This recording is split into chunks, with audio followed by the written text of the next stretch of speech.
Welcome to bird media. నేను మీ పవన్ కృష్ణమూర్తి. మమతా బెనర్జీ రాజీనామా చేసేది లేదు అని భీష్మించు కూర్చుంది. సరే, దానికి సంబంధించినటువంటి కొన్ని పాయింట్స్ తెలుసుకుందాం.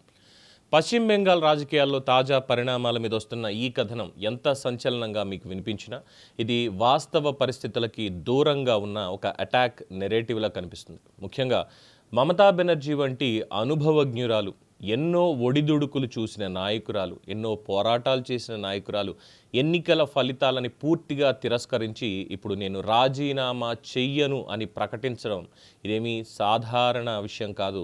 ఇది రాజకీయ ప్రవర్తనకే విరుద్ధం. భారత రాజ్యాంగ వ్యవస్థలో ఎన్నికల ఫలితాలు అధికారికంగా వెలువడిన తర్వాత వాటిని పూర్తిగా నిరాకరించి పదవిలో కొనసాగడం అనేది అసాధ్యం.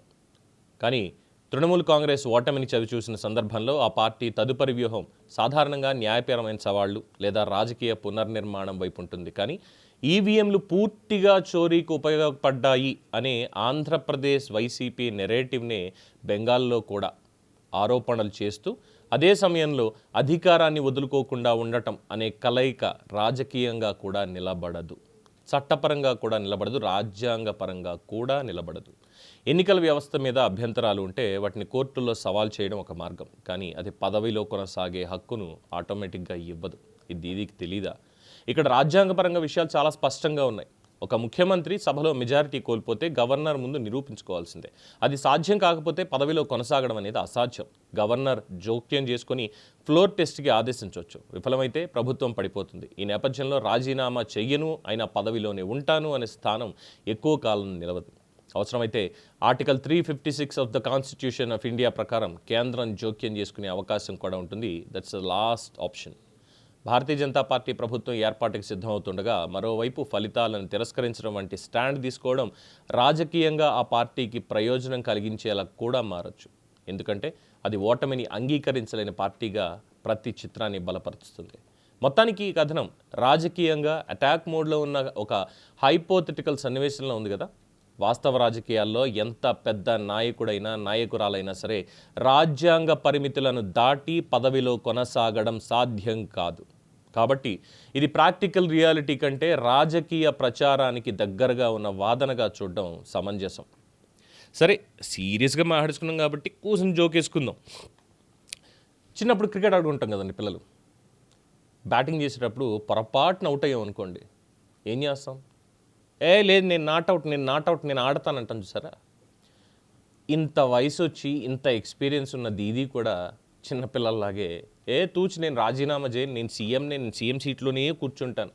ఒక పని చేయండి, బెంగాల్లో ఆ కుర్చీ ఏదైతే ఉందో ఆ కుర్చీని లేపి తీసుకెళ్ళి పక్కన ఎక్కడన్నా వేసేసేయండి.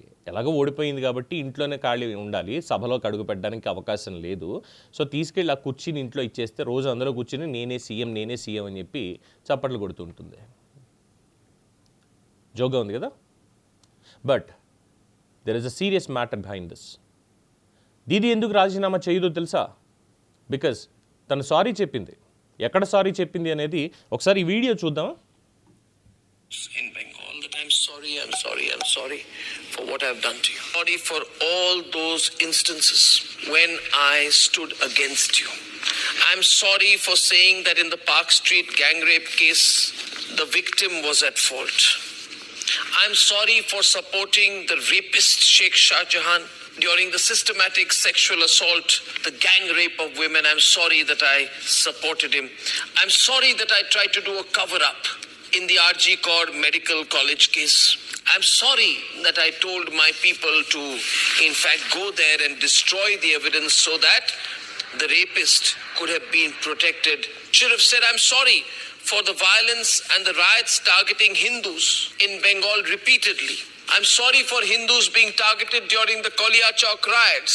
I'm sorry Mamata Banerjee should say that I allowed in December 2016 Hindu houses to be burnt in Dhulagar.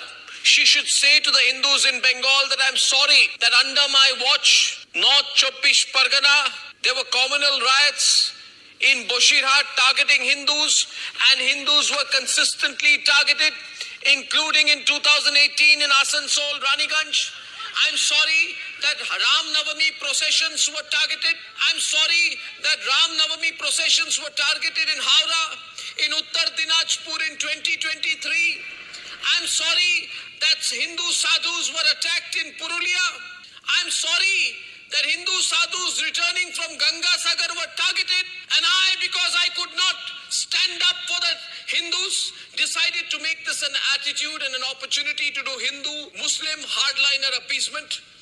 To the Hindus in Bengal that I'm sorry for what I've done to you. This is just a part of discussion. ఇన్ని సారీలు చెప్పింది అంటే అర్నబ్ చెప్పాడు, వీటికి sorry చెప్పింది అని ఒక kind of ragging అనుకోవాలి. And after that ఇంకొక ఇన్సిడెంట్ ఎక్కడ అంటే తన కాన్వాయ్ వెళ్తున్నప్పుడు రోడ్డు మీద ఒక చోట ప్రజలందరూ ఉన్నారు. సాధారణంగా నార్మల్గా జై శ్రీరామ్ అని జస్ట్ జై శ్రీరామ్ అని నినాదం చేశారంతే. విత్ ఇన్ సెకండ్ కాన్వాయ్ ఆగిపోయింది. కమాండోస్ దిగక ముందే డోర్ తీసుకుని టక్ మన ముందుకు వచ్చేసి ఎవర్రా మీరు జై శ్రీరామ్ అనడానికి, జై శ్రీరామ్ అని ఎందుకు అరుస్తున్నారు ఇక్కడ నించోని, బుద్ధి లేదా పనిపాటు లేదని తిట్టి మరీ వెళ్ళింది. అందుకు దీదీ రాజీనామా చెయ్యదు. నేను ఆల్రెడీ చెప్పుకున్నాను కదా, ముగ్గురు సామాన్యులు అసామాన్యంగా గెలిచారని. అందులో ఆర్జీకర్ హాస్పిటల్లో జరిగినటువంటి అభయ రేప్ ఉదంతం ఏదైతే ఉందో అది సరిపోదా మమతా బెనర్జీ ఎందుకు ఓడిపోయింది అని చెప్పడానికి? ఒక సాధారణ పని మనిషి 4 ఇళ్లలో పళ్ళాలు తోముకుంటూ ఇల్లు ఊడుస్తూ వాళ్ళ కుటుంబాన్ని చూసుకుంటూ జీతం తీసుకునేటువంటి ఒక పని మనిషి కేవలం భారతీయ జనతా పార్టీకి సపోర్ట్గా ఉంది. ఒక పని మనిషి. She can't even decide the result of Bengal, entire Bengal.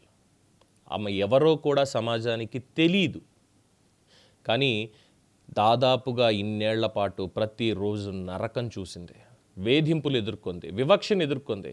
కానీ ఈరోజు గెలిచి మమతా బెనర్జీ ఎదుట నిలిచింది. అందుకు దీదీ రాజీనామా చెయ్యదు. రాజ్యాంగాన్ని అందుకు అపహాస్యం చెయ్యదు. మరి ఇలాంటి వాళ్ళని ఏమనాలి? మనం ఆల్రెడీ చూసాం బెంగాల్ ఏ విధంగా ఖాళీ అవుతోందో.